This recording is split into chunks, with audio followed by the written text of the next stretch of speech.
H.P. Lovecraft, The REanimator, Chapter 3, 6 Shots by Midnight.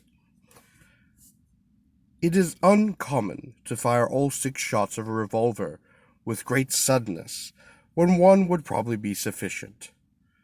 But many things in the life of Herbert West were uncommon.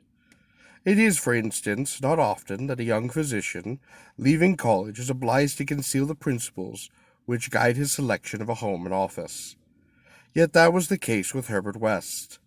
When he and I obtained our degrees at the medical school of a Miskatonic University and sought to relieve our poverty by setting up as general practitioners, we took great care not to say that we chose our house because it was fairly well isolated and as near as possible to the potter's field.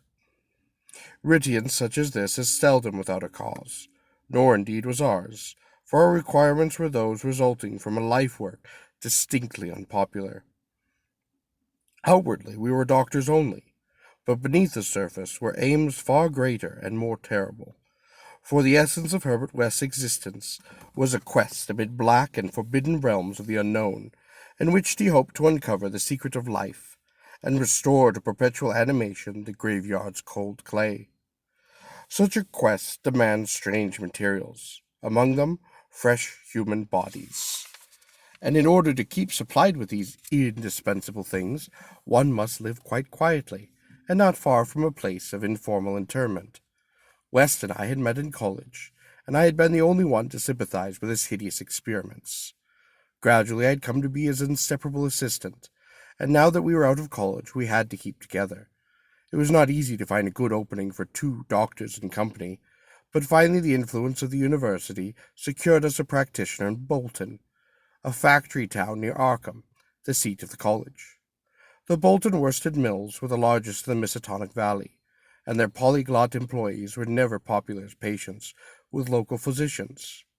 We chose our house with the greatest care, seizing at last on a rather run-down cottage near the end of Pond Street, 5 numbers from the closest neighbor, and separate from the local Pottersfield by only a stretch of meadow land, bisected by a narrow neck of the rather dense forest which lies to the north. The distance was greater than we wished, but we could go no nearer a house without getting on the other side of the field, wholly out of the factory district. We were not much displeased, however, since there were no people between us and our sinister source of supplies. The walk was a trifle long, but we could haul our silent specimens undisturbed. Our practice was surprisingly large from the very first, large enough to please most young doctors, and large enough to prove a bore and burden to students whose real interest lay elsewhere. The mill hands were of somewhat turbulent inclinations, and besides their many natural needs, their frequent clashes and stabbing affrays gave us much plenty to do. But what actually absorbed our minds was the secret laboratory we had fitted up in the cellar. The laboratory with the long table under electric lights, where in the small hours of the morning we often injected West's various solutions into the veins of the things we dragged from the potter's field. West was experimenting madly to find something which would start men's vital motions anew after they had been stopped by the thing we called death. But it encountered the most ghastly obstacles. The solution had to be differently compounded for different types. What would serve for guinea pigs would not serve for human beings, and different human specimens required large modifications. The bodies had to be exceedingly fresh, or the slight decomposition of the brain tissue would render perfect reanimation impossible. Indeed, the greatest problem was to get them fresh enough.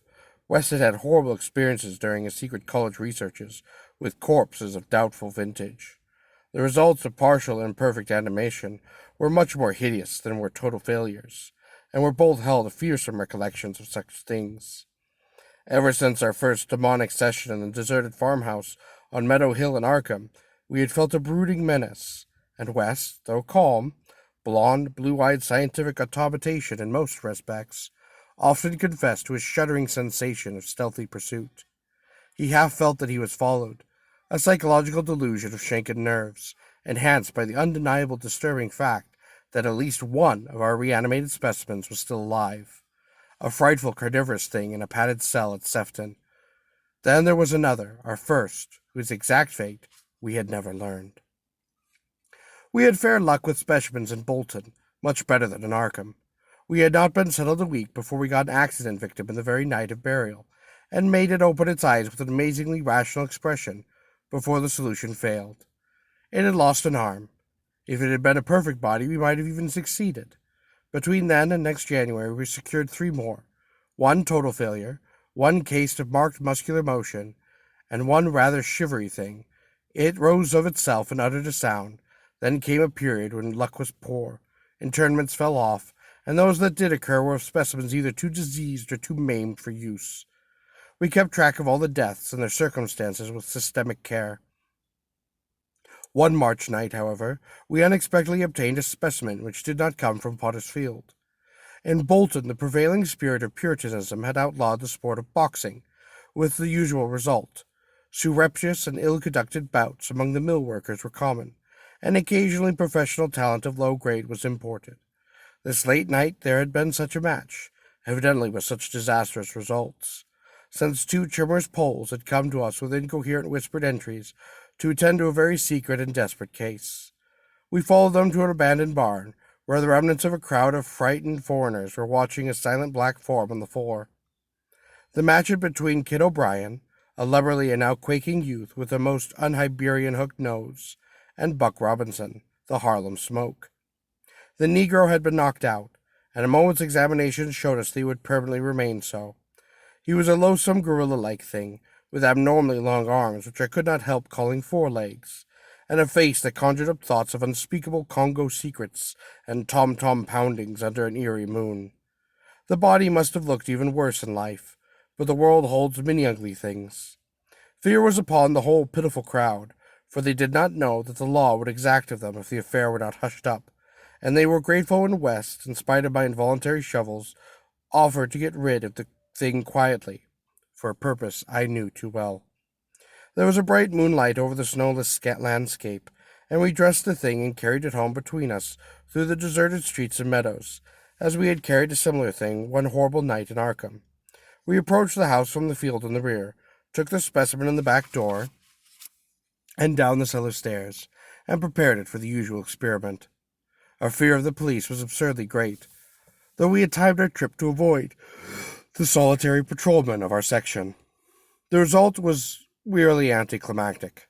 Ghastly as our prize appeared, it was wholly unresponsive to every solution we injected in its black arm.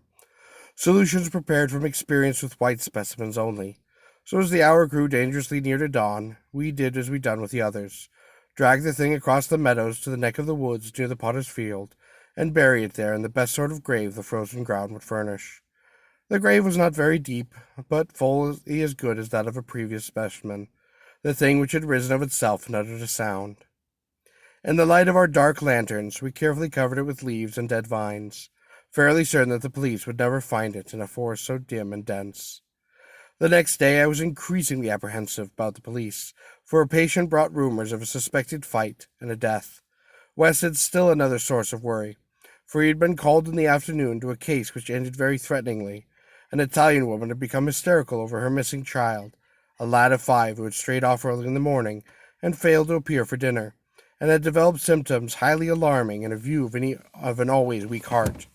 It was a very foolish hysteria, for the boy had often run away before, but Italian peasants are exceedingly superstitious, and this woman seemed as much harassed by omens as by facts. About 7 o'clock in the evening she had died, and her frantic husband had made frightful scene in his efforts to kill West, whom he wildly blamed for not being able to save her life. Friends had held him when he drew a stiletto, but West departed amidst his human shrieks, curses, and other vows of vengeance.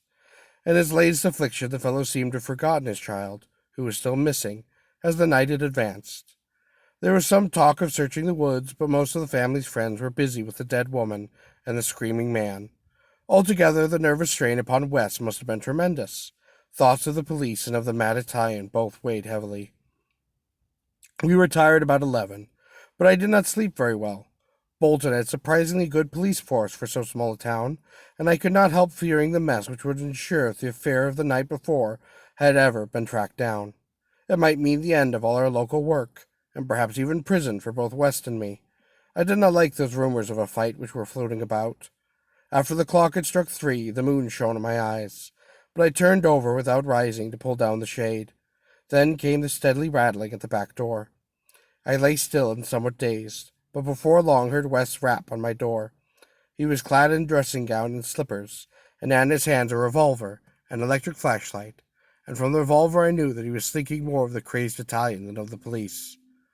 "We'd better both go," he whispered. "It wouldn't do not to answer it anyway, and it might be a patient. It would be like one of those fools to try the back door." So we both went down the stairs on tiptoe, with fear partly justified and partly that which comes only from the soul of the weird small hours. The rattling continued, growing somewhat louder. When we reached the door, I cautiously unbolted it, and I threw it open. And as the moon streamed revealing down on the form silhouetted there, Wes did a particular thing.